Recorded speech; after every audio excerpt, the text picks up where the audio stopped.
In this video, I'm going to show you the 5 methods I use to find keywords for our clients. These aren't just any methods, they're the exact steps we follow to ensure we get the best possible results.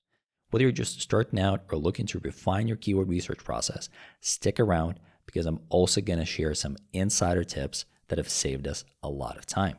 We're going to talk about brainstorming your seed ideas, reviewing your existing search term report, correctly leveraging ChatGPT, and finally, plugging everything into Google Keyword Planner. I'm also going to talk about competitor research and the only 2 tools I use while debunking a popular myth. We're going to start off with brainstorming. When brainstorming keyword ideas, it's crucial to start with your own website. Begin by looking at your site's content to understand the language you're already using and how it aligns with your target audience's searches. Start with a broad topic related to your business or product. Jot down related concepts, phrases, and questions that your audiences might use. Then narrow it down to the most relevant ideas. If you're selling exercise bikes like Carol, look at your website and start by listing out broad categories like exercise bike, indoor cycling, re-hit exercise bike, smart bike, and AI bike.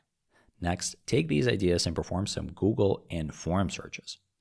Check out topic-related forums like Reddit and Facebook groups to expand your list. For our exercise bike brand, you might find people asking about the best exercise bikes for home or affordable smart bikes. Add these to your list.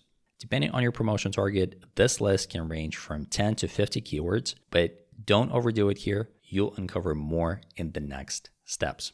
Now, if you're researching keywords for existing campaigns, let's take a minute to talk about search term report. An often overlooked resource is your existing campaign's search term reports.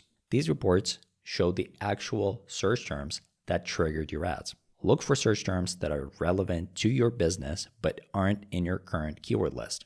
Or identify relevant terms with high impressions, clicks, or conversions and create new ad groups for them. Adding these search terms as keywords or creating separate ad groups helps you review, control, and optimize them more effectively. For example, if our exercise bike brand is running ads and the search term report shows spin bikes or indoor bikes, getting a lot of impressions, clicks, or better yet, conversions, but we don't have them as keywords, I would add them by creating new ad groups. This would help me track them separately, create dedicated ad copy to better match the searches, and if needed, adjust their CPA for better results. Okay, so now it's time to talk about ChatGPT. If you're already a ChatGPT pro, feel free to skip this section. For everyone else, it's actually a fantastic tool for keyword research, if you know how to use it right. Here are my top 6 methods to uncover the best keyword ideas with ChatGPT. Number 1, ask it to list various subtopics or related keywords for your topic. For example, list 50 topics related to exercise bikes. Have it act as an expert or book author on your topic and prepare a list of topics for a presentation. For example, as an exercise bike expert, list 20 presentation topics. Request it to list the most popular forum threads or subreddits related to your topic. For example, what are the top forums for indoor cycling enthusiasts? Use it for bulk analysis of your own keyword ideas. Ask, analyze these 50 keyword ideas and suggest the best ones for an exercise bike brand. Ask it to analyze competitors' websites and suggest keywords based on their content. Example prompt, analyze these competitors' websites and suggest relevant keywords for an exercise bike brand. And finally, use ChatGPT to keep up with the latest trends and predict emerging keywords based on them. Example prompt, what are the latest trends in indoor cycling and related keywords? Don't forget to regenerate responses to get additional ideas. For our exercise bike brand, you might get ideas like virtual cycling, immersive cycling experiences, and home fitness technology. Now, before I get to the final part, let me quickly talk about competitor research for Google Ads and the only 2 tools I use for it. Let me start by debunking a popular myth. You can't accurately spy on your competitors' paid keywords. There's no tool that will let you do it, period. However, there are tools that let you do some spying, and some is better than nothing. I've tested a number of different tools, and here are the only 2 tools I use today. First tool I use is Ahrefs. You can also use SEMrush, they're very similar.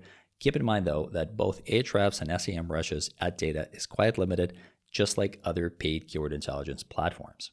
So they often return very few keywords for PPC, even if you're confident that your competitors are running ads. However, you can still find a wealth of ideas in the organic ranking report. All you have to do is plug in your competitors' websites, navigate to the Keyword Report tab, and add the most relevant keywords to your list. For exercise bike brand, you might find competitors ranking for keywords like stationary exercise bike or exercise bike accessories. Second good resource for sizing up your competition's paid advertising efforts is Google Ads Transparency Center. This database provides a behind-the-scenes look at the ads your competitors are running across Google's platforms like YouTube, Search, and the display network. You can drill down into ad formats, filter by specific date ranges, and see the actual copies and creatives of the ads being run. Now, this won't give you the exact keywords your competitors are running, but at least you'll be able to deduce which products or services they're actively promoting. Now that we've covered competitor research, let's move on to the final part, plugging your keywords into Google Ads Keyword Planner. This is where you take the keywords that you've already written down in the other steps and paste them into Google Keyword Planner. Check their search volumes, find new ideas, and add them to your plan. If the planner suggests new relevant topics, remember to write them down and plug them back in to find even more ideas while being mindful of search intent. Now, a quick but important note on search intent. When selecting your keywords, categorize them into 3 categories: informational, commercial, and transactional. Here's a quick visual to help you distinguish between the 3. Informational keywords are used by people seeking information. An example could be benefits of exercise bikes. Commercial keywords are used by people researching specific products or services. An example could be top-rated exercise bikes. And transactional keywords are used by people showing the highest purchase intent. An example here could be buy Carol exercise bike. When doing your keyword research, analyze search intent for each keyword. Focus on commercial and transactional keywords for higher intent and better results, and avoid informational keywords to prevent draining your budget. From experience, these keywords have the lowest conversion rates. Finally, once you're done researching keywords, use the forecast tool in Google Keyword Planner to estimate CPCs, clicks, and budget. And last pro tip, multiply the forecasted CPC by 1.5x in your head for a more accurate estimate. Lastly, remember, if broader keywords are too competitive or costly, prioritize longer tail, more specific keywords. As always, I hope this was helpful to you. Thank you for watching, and please like and subscribe to get more practical marketing guides like this one.